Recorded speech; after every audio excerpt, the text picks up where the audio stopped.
Com a graça de Deus estaremos pregando agora à noite Marcos capítulo 1, versículo 9 ao 11, o batismo do nosso Senhor e Salvador Jesus Cristo.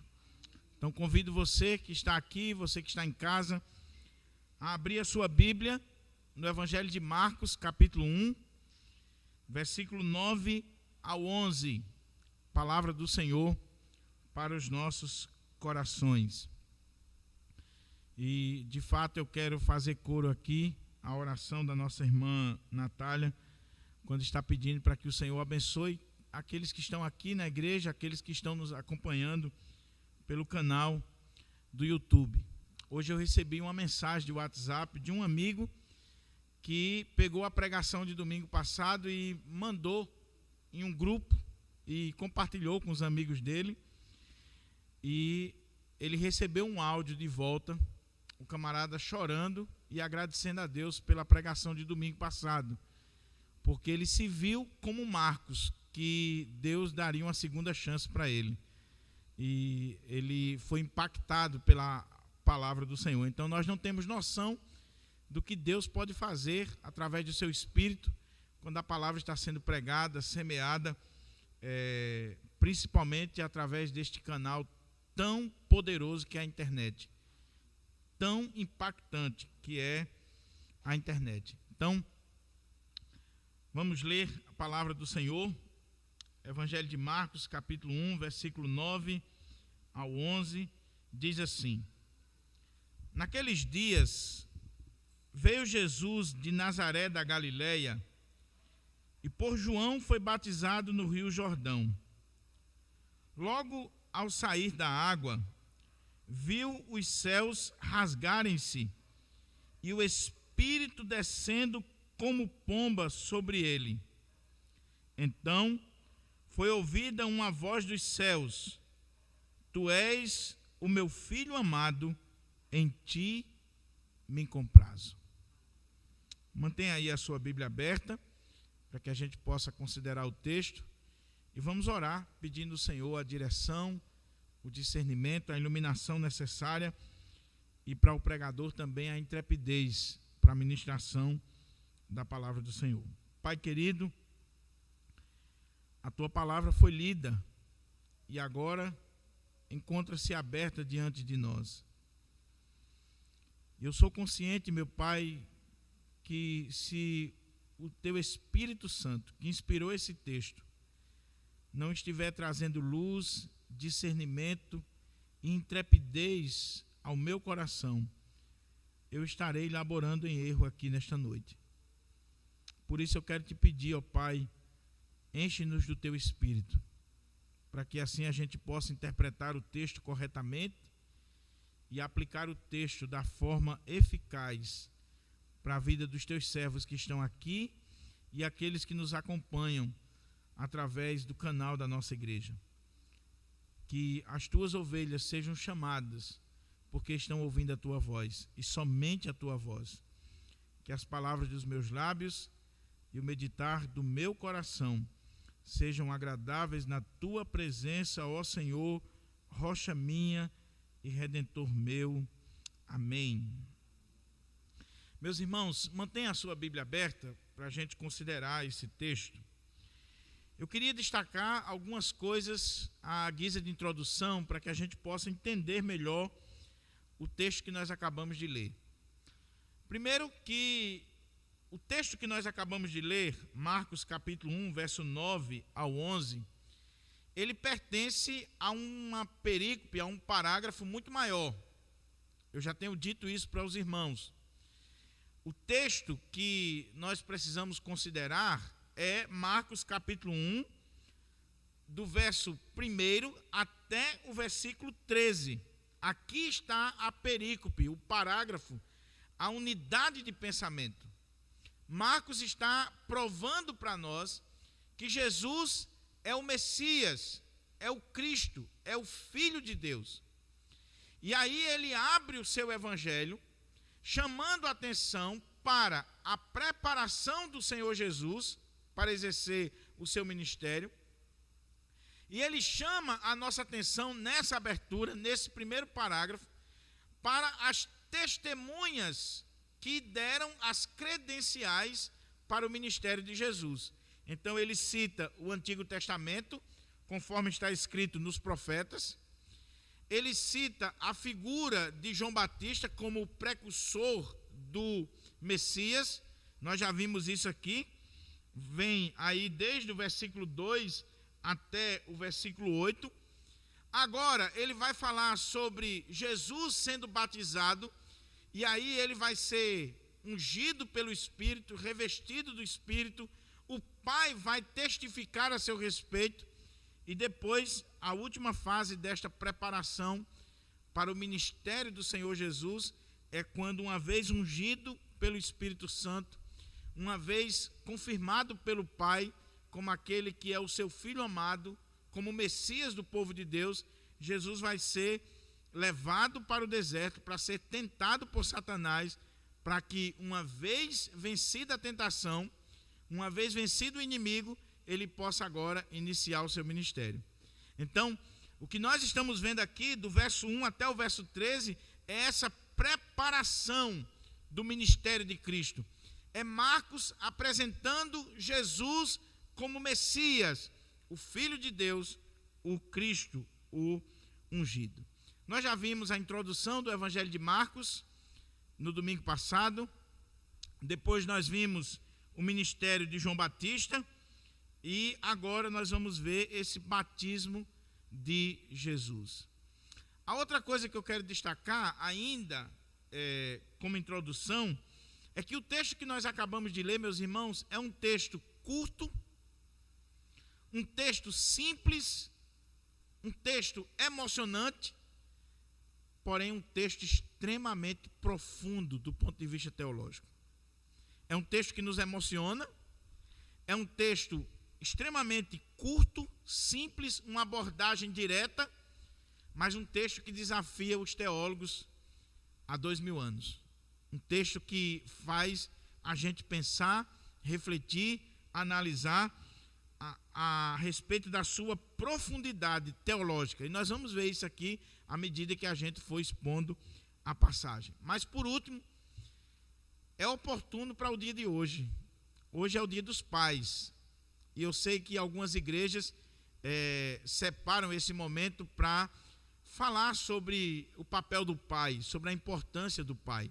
E nada melhor do que nós estarmos aqui com um texto que, por providência divina, vai falar do Pai, o Pai do nosso Senhor e Salvador Jesus Cristo, que também é o meu Pai, é o seu Pai. É aquele que nos recebe como filhos. E nós vemos aqui nesse texto o relacionamento entre o pai e o filho. E o pai testemunhando a respeito do filho, dizendo: este é o meu filho amado, em quem me comprazo, em quem eu tenho prazer. Então, nada melhor do que no dia dos pais, meditar sobre um texto que está falando sobre o Pai eterno, o Pai todo-poderoso.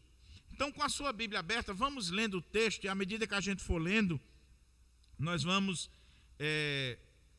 expondo o texto e aplicando o texto para a nossa vida. Como eu disse, ele é bem curto. Se você quer um relato mais detalhado do batismo de Jesus, você tem que ir em especial para o Evangelho de Mateus, que é uma narrativa mais detalhada.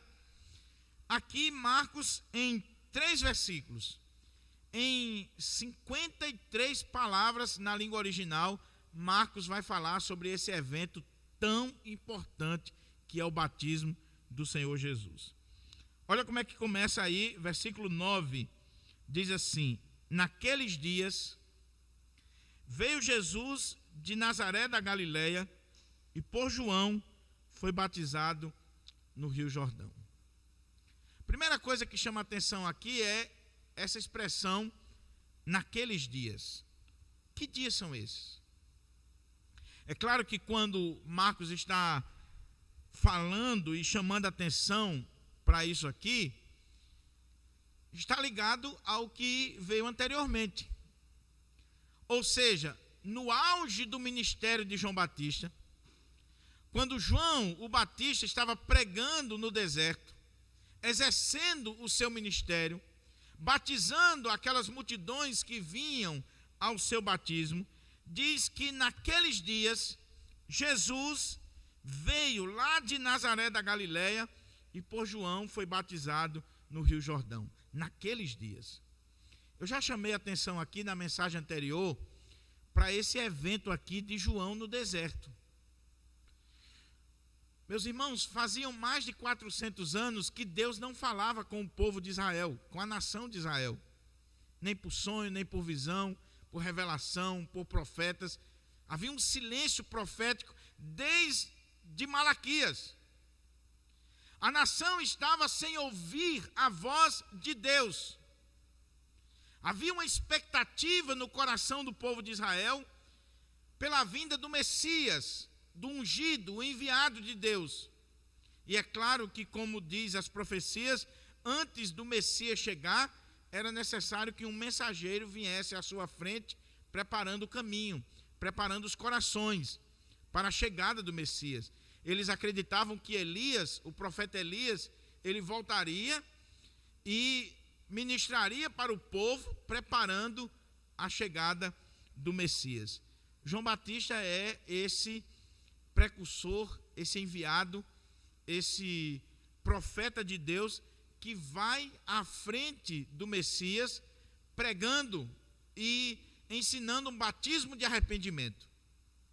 Naqueles dias, as multidões afluíram para lá. Se você olhar aqui, o versículo 5, diz assim: saíam até com ele toda a província da Judéia, todos os habitantes de Jerusalém, e confessando os seus pecados, eram batizados por ele no Rio Jordão. Ou seja, quando João vai ao deserto, e quando João começa a pregar no poder, na autoridade do Espírito Santo, quando João começa a pregar essa mensagem de arrependimento, e ele se vestia de peles de camelo, ele trazia um cinto de couro, ele se alimentava de gafanhotos e mel silvestre, ou seja, ele tinha o mesmo estilo de vestimenta do profeta Elias, ele tinha a mesma mensagem de arrependimento do profeta Elias, ele tem um impacto poderoso no seu ministério. As multidões começaram a entender que o reino de Deus estava chegando, que o Messias estava às portas. E aí, o que aconteceu? Jesus, que a Bíblia silencia sobre esse período dos 12 aos 30 anos, Jesus que morava em Nazaré, Jesus sabendo do que está acontecendo no deserto, sabendo do ministério de João Batista, vendo tudo aquilo que estava acontecendo, Jesus entendeu que era a hora de revelar-se. Aqui nós temos a revelação pública do Senhor Jesus. Jesus está reconhecendo o ministério de João e que a hora do Messias revelar-se havia chegado. Então, naqueles dias, naquele momento do ministério de João Batista, no auge do ministério de João Batista, veio Jesus de Nazaré da Galileia. Que coisa extraordinária, meus irmãos, porque algumas coisas devem chamar a nossa atenção aqui. Primeiro, essa aparição de Jesus pública, revelando agora a sua pessoa e dando início ao seu ministério. Não é por acaso. Durante muitos anos, dos 12 aos 30 anos, Jesus ficou em Nazaré, numa carpintaria. Jesus ficou cuidando dos seus pais. Jesus ficou ali exercendo uma profissão digna na sua comunidade, esperando a hora, esperando o momento certo, esperando a hora que o Pai havia estabelecido para que ele se manifestasse. O que Jesus ficou fazendo? Jesus ficou na carpintaria, cuidando da carpintaria do seu pai. A tradição diz que José morreu mais cedo. Nós não temos muita coisa sobre José, e que Jesus, como filho mais velho, ele vai cuidar da sua mãe, e ele pode até ter cuidado dos seus irmãos. Ele vai ter que trabalhar para cuidar da sua família, tendo em vista a morte do seu pai. ele fica ali como carpinteiro de Nazaré. Era uma pessoa comum, era um homem comum, como todos os outros. Quando a Bíblia fala de carpinteiro, é muito interessante que na tradição a gente aprendeu que Jesus é o carpinteiro de Nazaré. Então, o que Jesus fazia? Banco, tamborete, mesa, essas coisas, né? Então, a gente imagina Jesus numa carpintaria, com serrote, com prego, com martelo. Só que a expressão no texto grego não é essa. A ideia de um carpinteiro naquela época, e provavelmente era isso que Jesus exercia, não necessariamente é alguém que lida pura e simplesmente com madeira, numa carpintaria. Mas carpinteiro, na época de Jesus, era uma espécie de um pedreiro que faz tudo. Sabe aquele pedreiro que você contrata ele e ele constrói a casa, ele vai do alicerce à chave, ele entrega a casa pronta. Então a expressão que aparece lá também era usada para a área de construção. Carpinteiro aí traz a ideia de alguém que também lida com pedras. Então Jesus provavelmente era aquele camarada que construiu casas em Nazaré e entregava a casa fechada. Ele trabalhou fazendo isso durante muitos anos, até que chegou o dia que ele sabe que João está batizando no Jordão e ele diz: agora eu tenho que tomar uma decisão, ou eu fico aqui trabalhando em Nazaré, ou eu vou cumprir a missão para a qual eu vim, que é ser o Messias do povo de Israel, que é morrer na cruz, que é dar a minha vida por este povo, me identificar com este povo. E aí Jesus larga a carpintaria e vai em direção ao Jordão para ser batizado por João. Agora, a outra coisa interessante é que quando Marcos diz aqui, naqueles dias veio Jesus de Nazaré da Galileia, se você olhar os outros evangelistas, eles não colocam Nazaré, eles colocam Galileia. Por quê?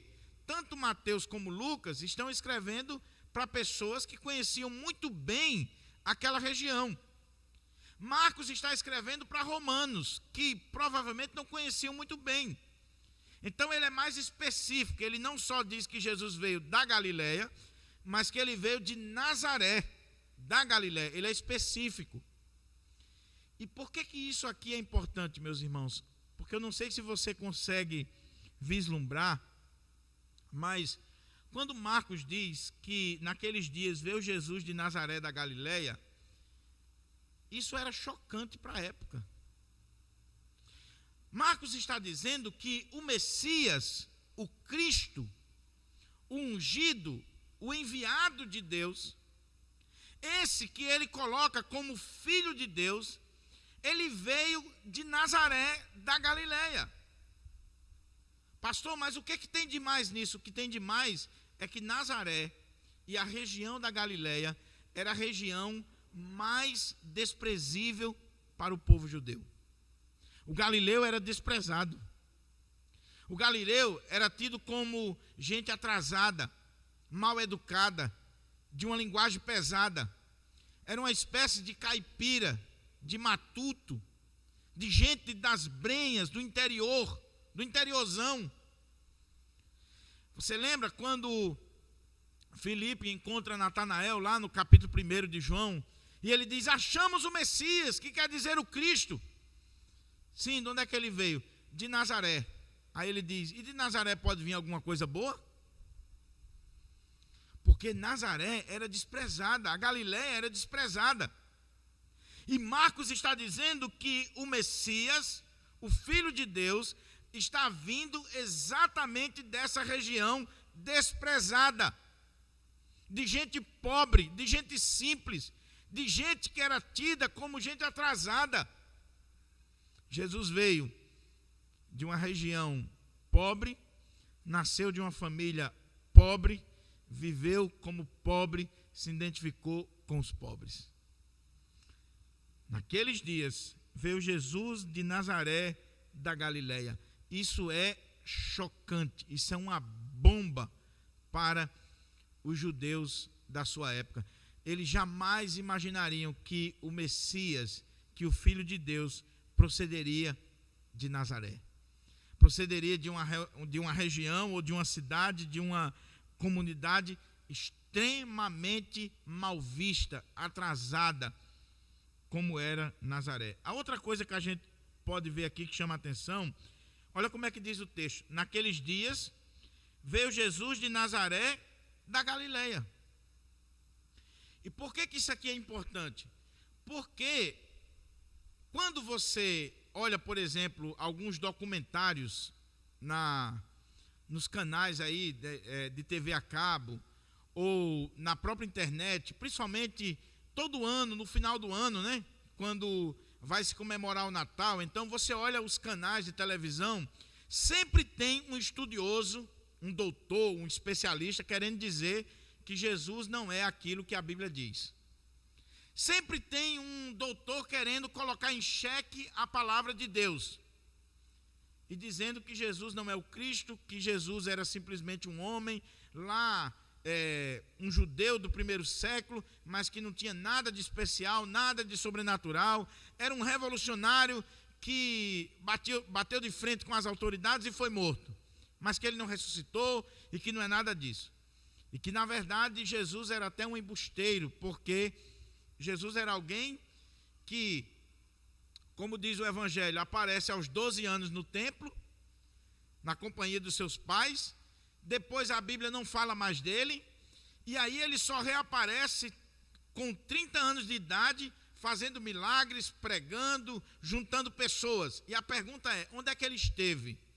Então alguns críticos do cristianismo vão dizer o seguinte: ele foi ao Egito. E lá no Egito ele aprendeu artes mágicas. Ele aprendeu como enganar as pessoas. Então, olha o que diz o relato. Que Jesus, nesse período, onde é que ele estava? No Egito, aprendendo artes mágicas. Em outras regiões, aprendendo ciências esotéricas. Não. O que o texto diz é que ele continuou em Nazaré.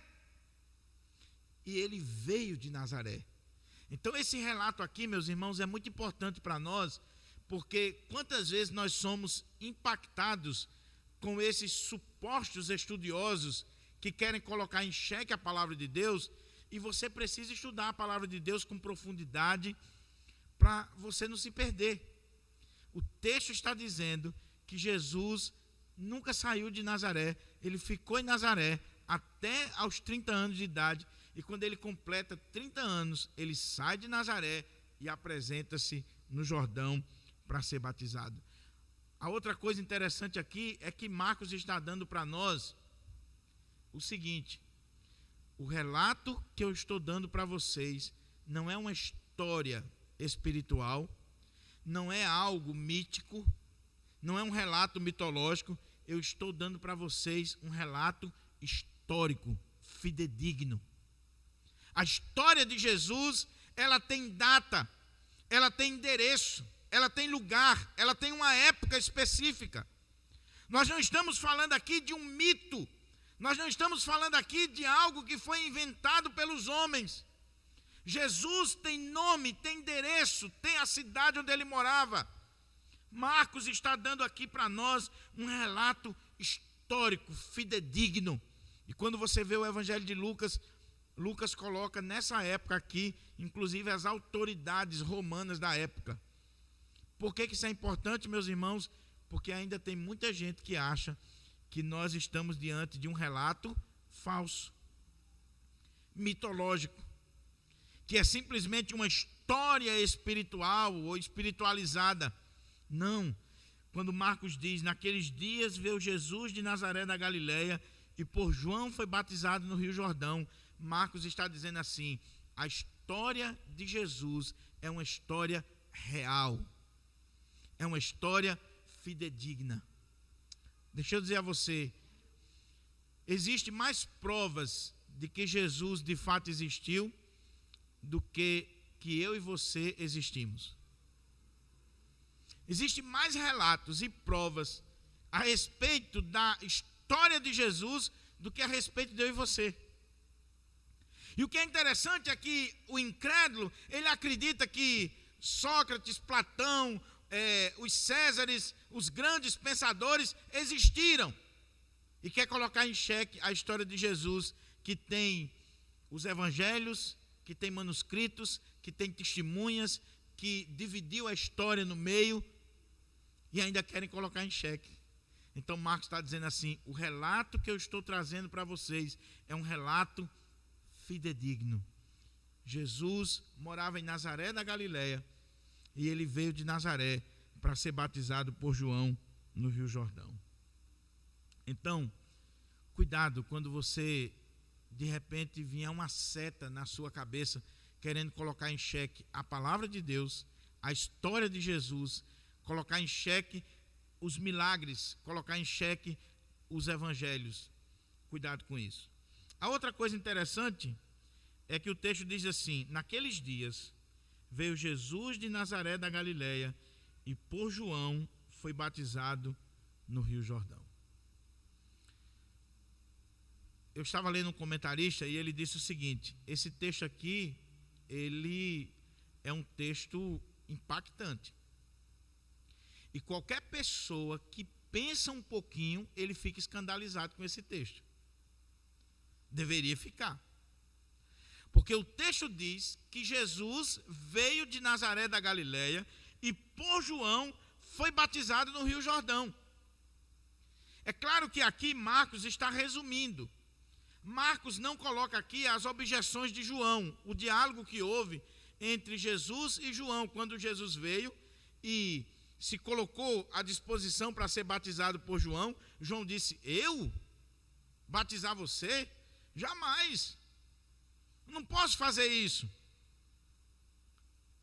E Jesus diz: faça, porque nos convém cumprir toda a justiça. Onde é que está a questão aqui? Lembra da mensagem anterior? O que era o batismo de João? O batismo de João era um batismo de arrependimento, de confissão de pecados, de mudança de vida. João é aquele pregador levantado por Deus para chamar a nação de Israel ao arrependimento, ao quebrantamento, à confissão de pecados, para que eles tenham os seus pecados perdoados. Então o batismo de João é um batismo de arrependimento. É para pecadores, pecadores arrependidos, pecadores que buscam o perdão de Deus. Eles se arrependem, eles confessam os seus pecados e eles são batizados. E aí eles recebem a remissão dos pecados. A questão é, nós cremos que Jesus não era um pecador. Nós cremos que Jesus não tinha do que se arrepender. Jesus não tinha o que confessar. Jesus não precisava de uma remissão de pecados, de perdão de pecados. O escritor aos Hebreus diz que ele foi tentado em todas as coisas, porém não pecou. Então nós cremos que Jesus é perfeito, é justo, é imaculado.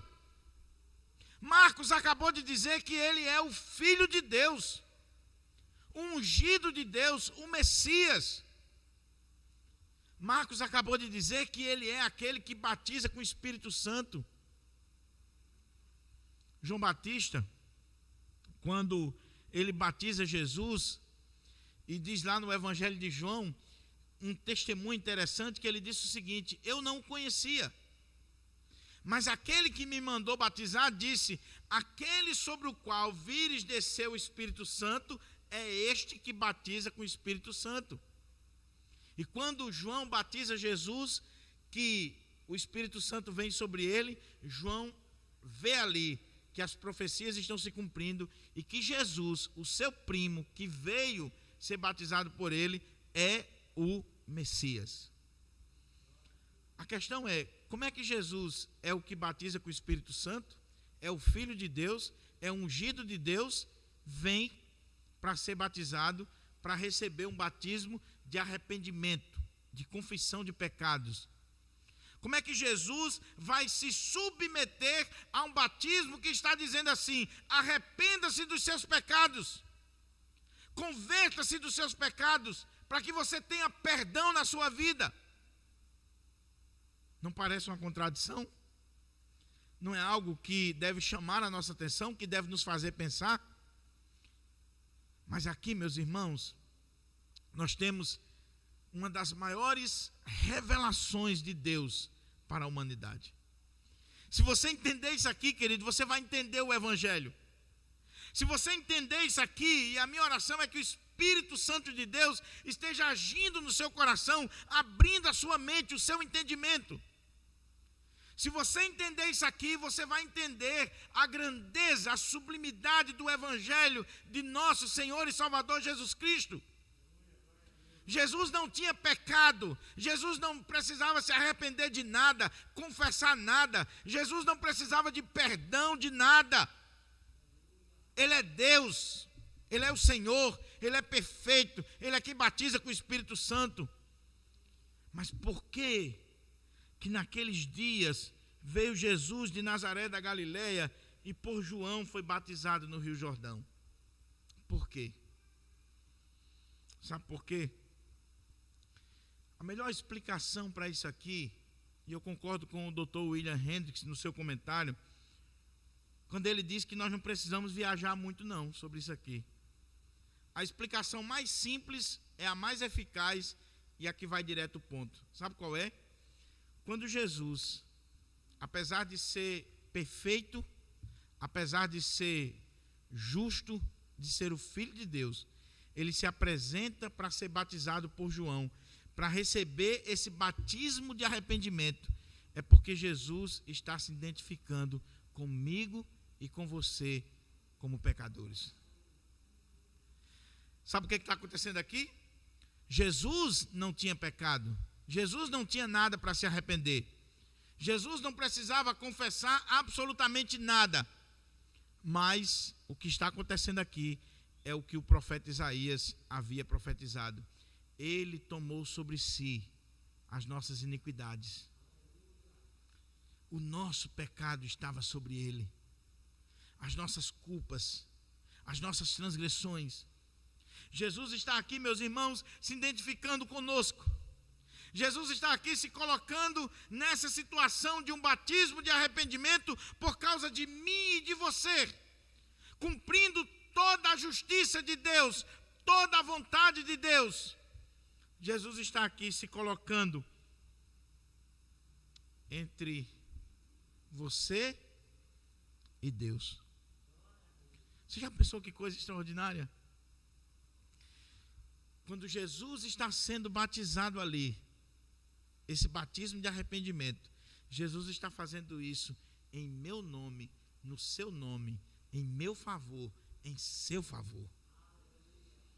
O texto diz: naqueles dias veio Jesus de Nazaré da Galileia e por João foi batizado no Rio Jordão. Ele está sendo batizado porque ele está levando sobre si os nossos pecados. Ele está confessando os nossos pecados. Ele está ali se arrependendo dos nossos pecados. Ele está ali buscando o perdão de Deus para os nossos pecados.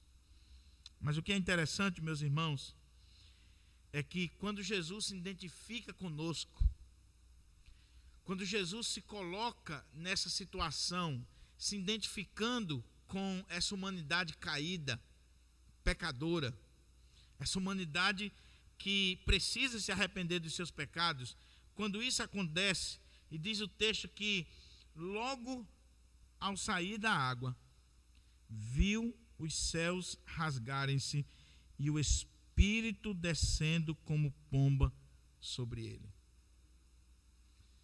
Preste atenção nisso aqui, porque isso aqui é algo que deve nos emocionar. Jesus está se identificando com os pecadores, e por isso que ele vai receber um batismo de arrependimento, de confissão de pecados. E quando ele recebe esse batismo, algumas coisas acontecem aqui extremamente importantes.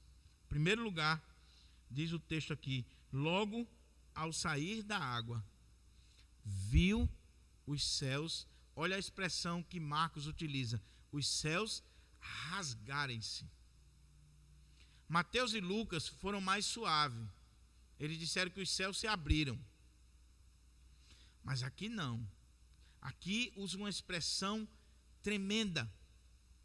Uma expressão que faz jus à profecia de Isaías. Irmão, se você quer entender o evangelho de Marcos, você tem que ler o livro do profeta Isaías. Lá no profeta Isaías, lá no capítulo 64, versículo 1, havia um anseio do povo de Israel. Havia um clamor no coração do povo de Israel.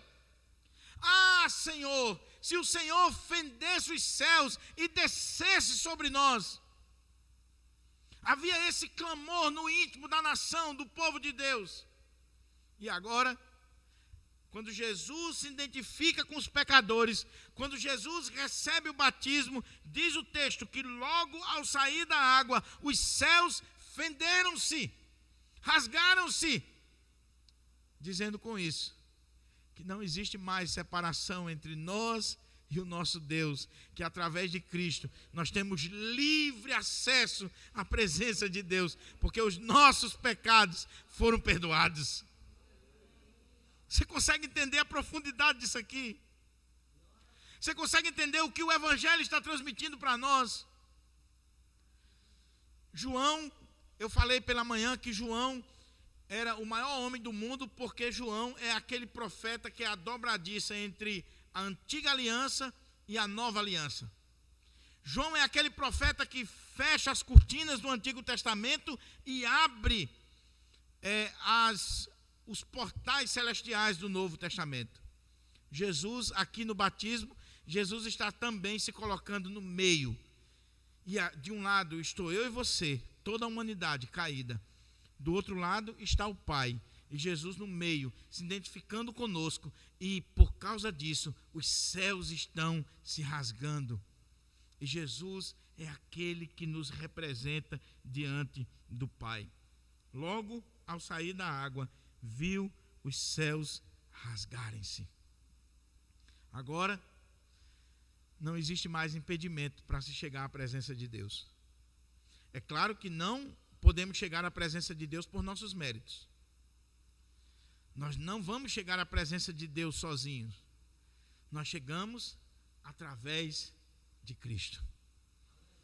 Tem um cântico que diz assim: o véu que separava, já não separa mais. Não existe mais separação entre nós e nosso Deus. Jesus já tomou sobre si todos os nossos pecados, todas as nossas iniquidades, as nossas transgressões, foi batizado, recebeu esse perdão dos pecados, e agora os céus se rasgam e nós temos acesso à presença de Deus por meio de Cristo. Por meio de Cristo. Mas não foi só isso que aconteceu ali. Diz o texto que logo ao sair da água, viu os céus rasgarem-se e o Espírito descendo como pomba sobre ele. Havia profecia no Antigo Testamento sobre isso, sobre essa descida do Espírito, sobre o Messias, o enviado de Deus.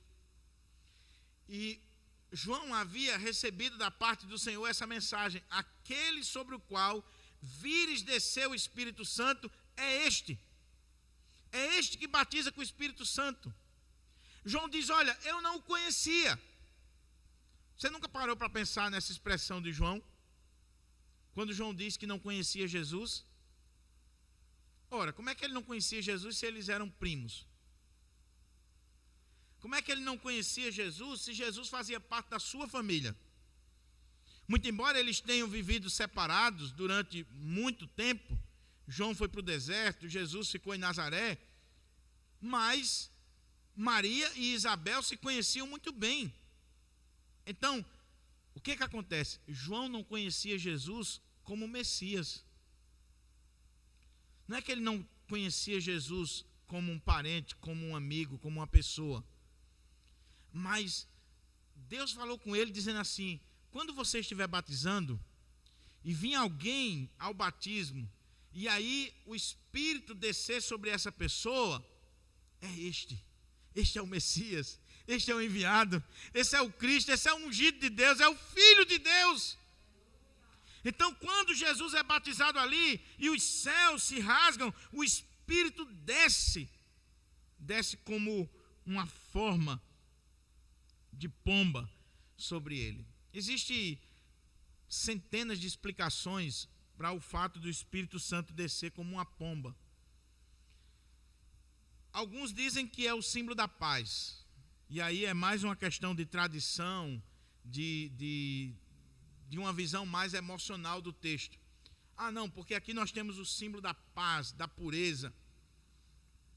Outros teólogos, eles levantam duas questões interessantes que devem fazer a gente pensar. Quando Deus criou todas as coisas, o primeiro princípio lá do livro do Gênesis, o primeiro princípio, como é que diz lá? No princípio, criou Deus os céus e a terra. A terra e o quê? Pairava sobre a face das águas. Você já parou para imaginar essa cena? Imagina aí uma imensidão de água e um pássaro, ele está pairando sobre estas águas. A ideia do texto hebraico é como que ele esteja chocando, trazendo vida a estas águas. É o Espírito de Deus trazendo vida à criação, dando forma à criação. Havia trevas, havia um vazio, havia uma imensidão de águas e o Espírito de Deus está pairando ali, trazendo vida. Esse é o princípio de todas as coisas. Aqui no Evangelho de Marcos nós temos também um princípio. É o princípio do Evangelho de Jesus Cristo. É a história do povo de Deus e do Filho de Deus. É o princípio da nossa redenção. E mais uma vez, o Espírito está vindo e está pairando sobre o Filho de Deus. E é esse mesmo Espírito que o Filho de Deus vai enviar sobre a sua igreja, para habitar sobre a sua igreja. Trazendo vida, trazendo poder, ungindo. Não só o Filho de Deus. A partir daqui, meus irmãos, Jesus, uma vez ungido com o Espírito, recebendo o Espírito, ele vai enfrentar Satanás, ele vai curar, ele vai ressuscitar, ele vai operar sinais e maravilhas no poder do Espírito. E quando ele sobe aos céus, ele derrama esse Espírito sobre a igreja e a igreja vai realizar a mesma obra que ele realizou.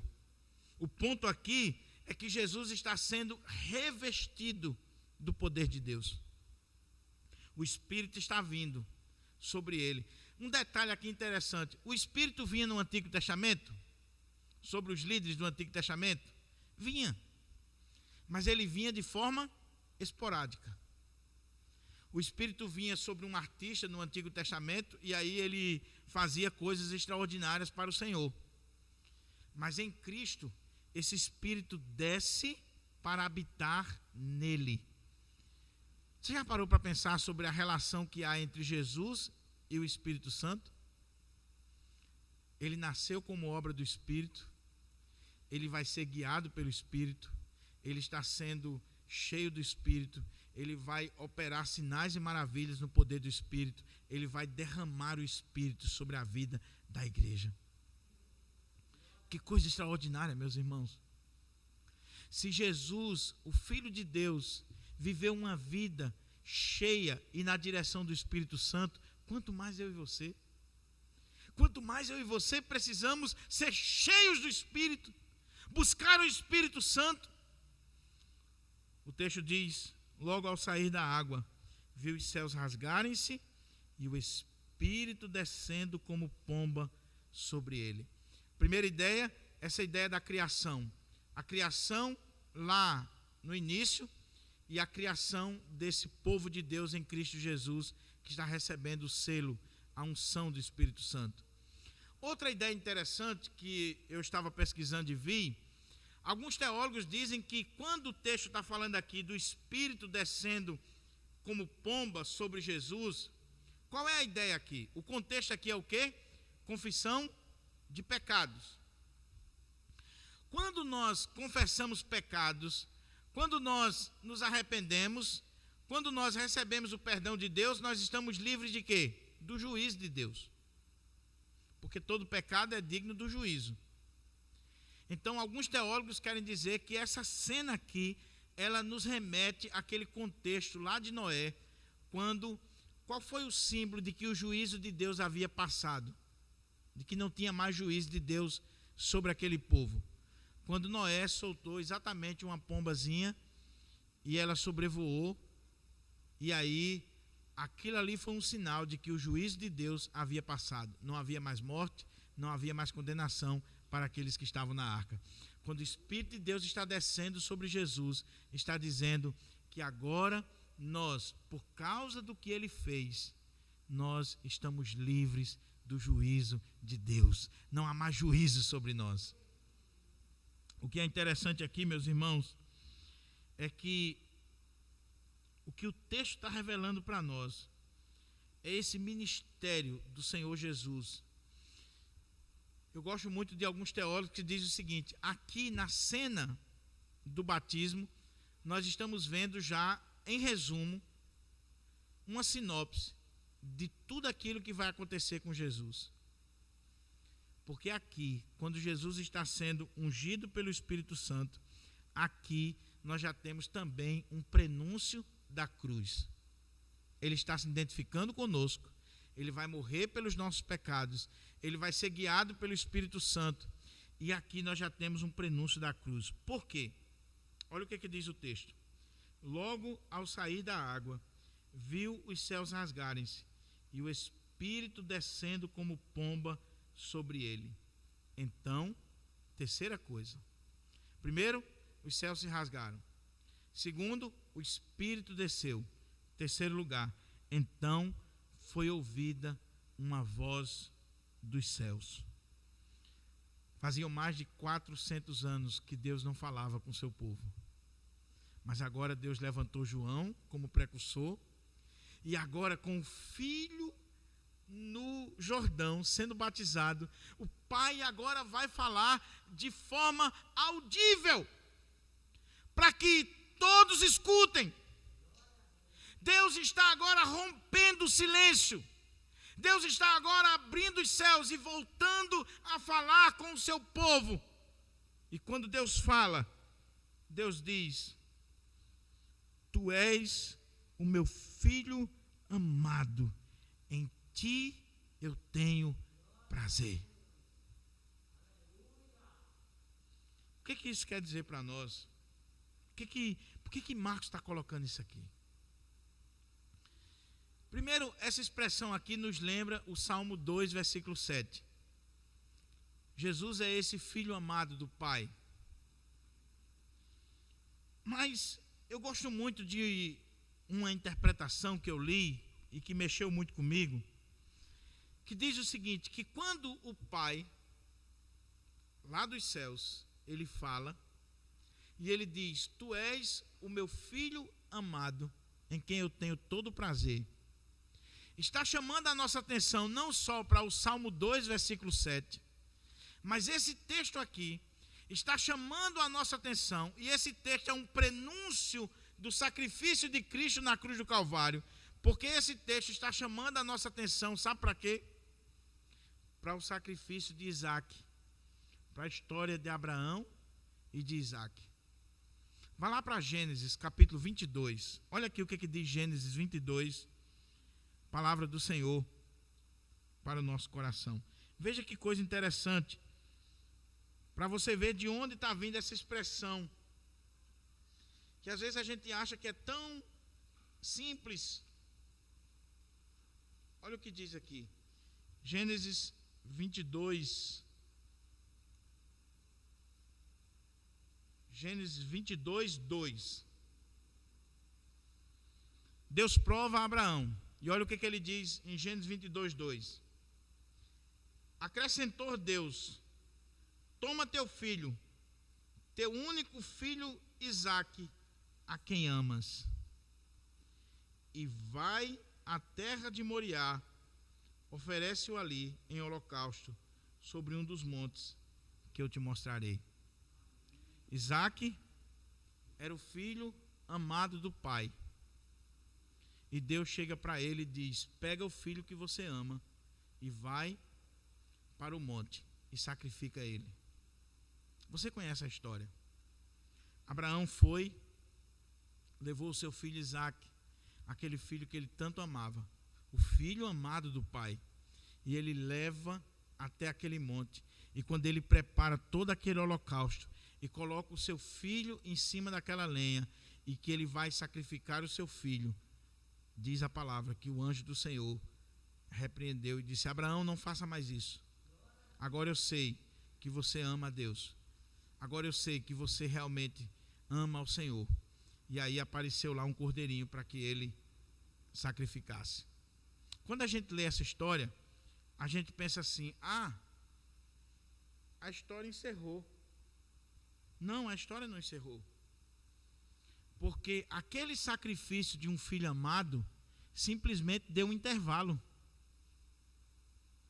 O filho amado, agora que vai ser testemunhado aqui pelo pai, e que está simbolizado lá em Isaac, o filho amado, ele vai agora ser sacrificado. Ou seja, Abraão não sacrificou o seu filho, mas Deus tem um filho amado e sacrificou esse filho amado por mim e por você. Então o batismo de Jesus já é um prenúncio da sua morte na cruz, do seu sacrifício, daquilo que vai acontecer lá na frente, quando o pai diz: tu és o meu filho amado.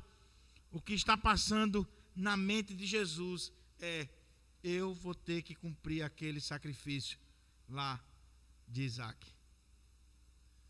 E por isso que o pai diz assim: em ti eu me comprazo, em ti eu tenho prazer. Sabe por quê? Porque Jesus, sabendo de tudo o que iria acontecer com ele, ele submeteu-se à vontade do pai para cumprir toda a justiça. Deixa eu fazer uma perguntinha para você. Se você soubesse que você iria morrer hoje, e da forma mais trágica possível, como é que você se comportaria? Se você tivesse claro na sua mente, se tem uma das coisas que revela a misericórdia de Deus na nossa vida, é Deus não nos revelar como nós vamos morrer. Porque senão você ficava doido. Imagine um médico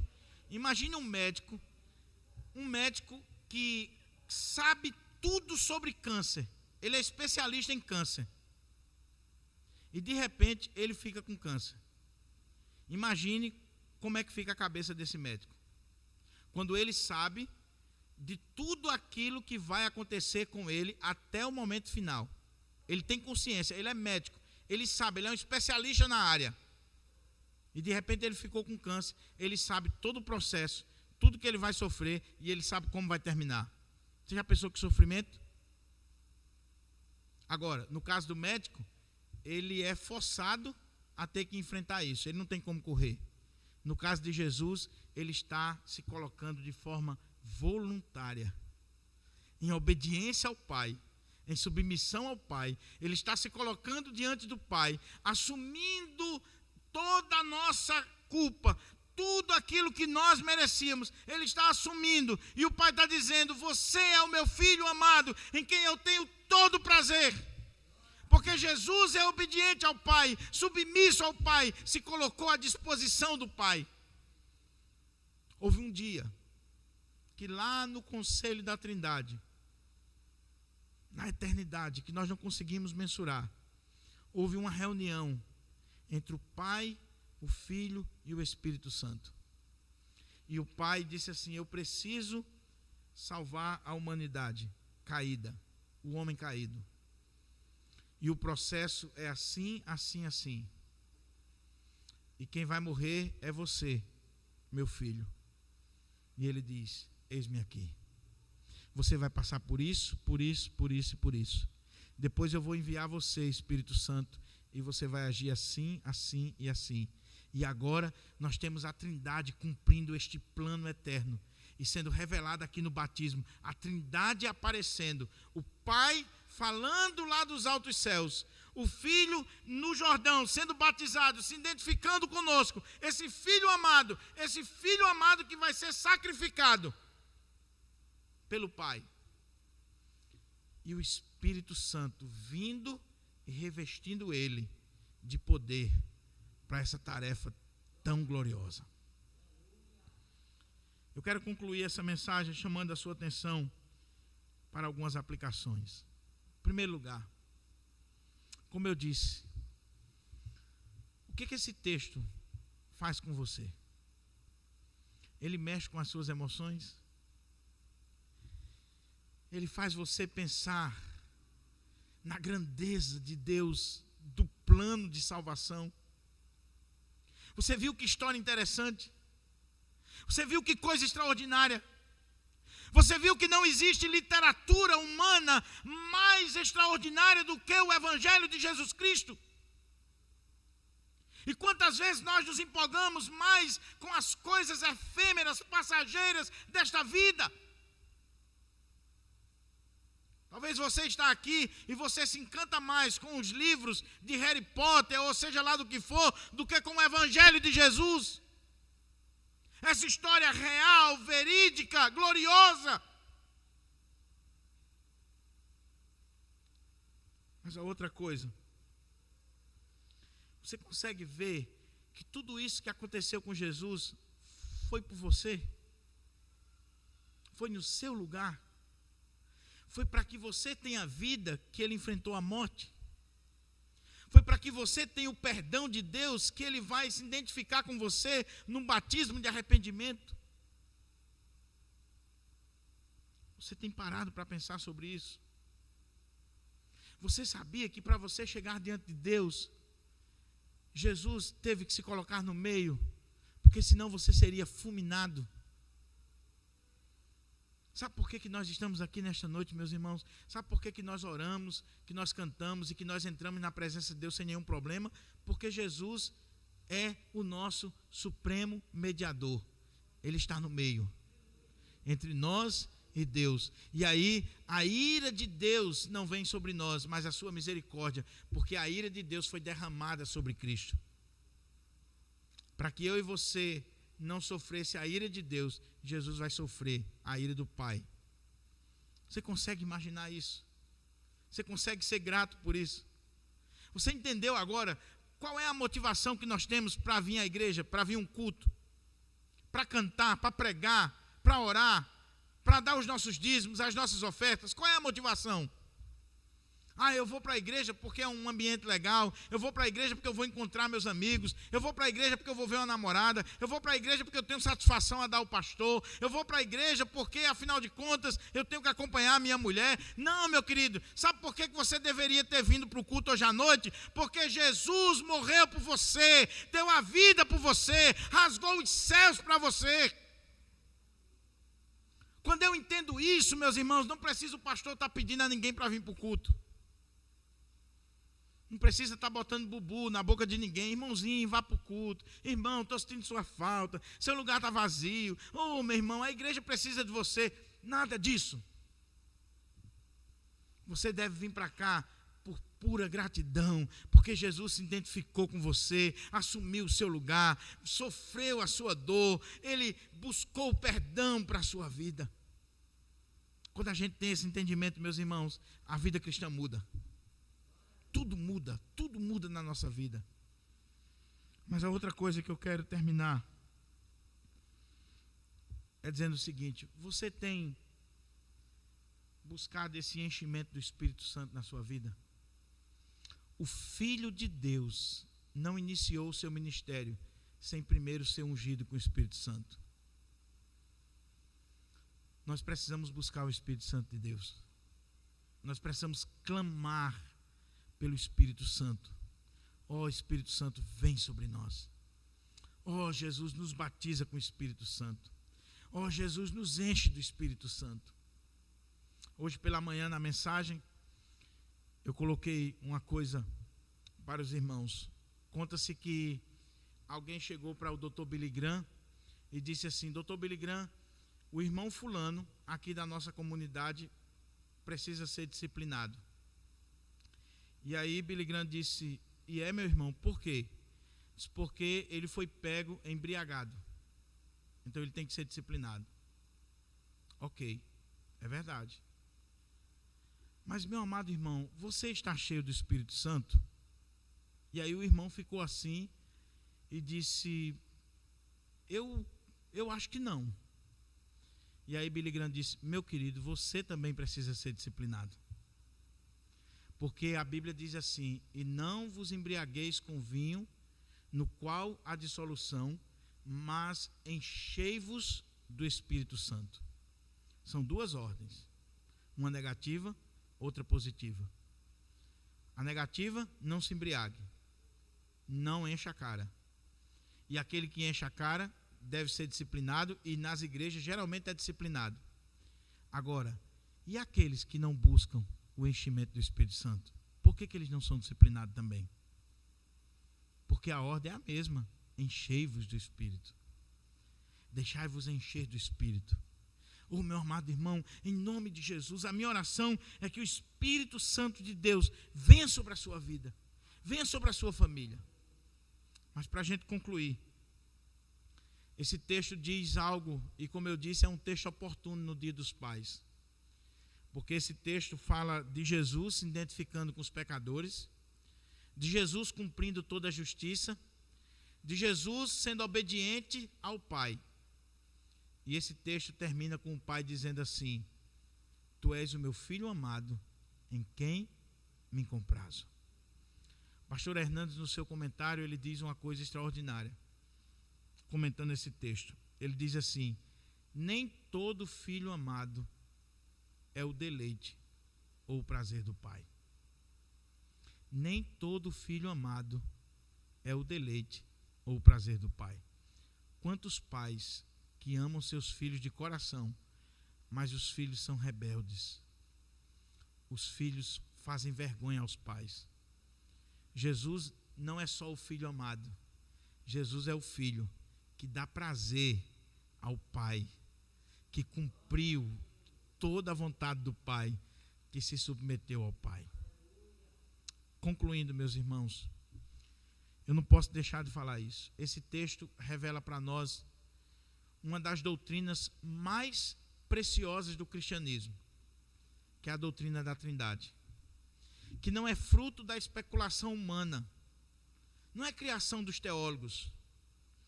Alguns colocam que foi Tertuliano quem usou essa palavra Trindade pela primeira vez.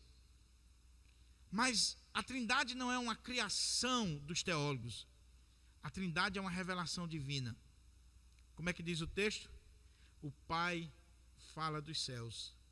O Filho está sendo batizado e o Espírito desceu em forma ou como uma pomba sobre Jesus. Se você não crê na Trindade, meu querido, você não é um cristão verdadeiro. Porque o que a Bíblia coloca para nós, é claro que nós não vamos entender isso aqui.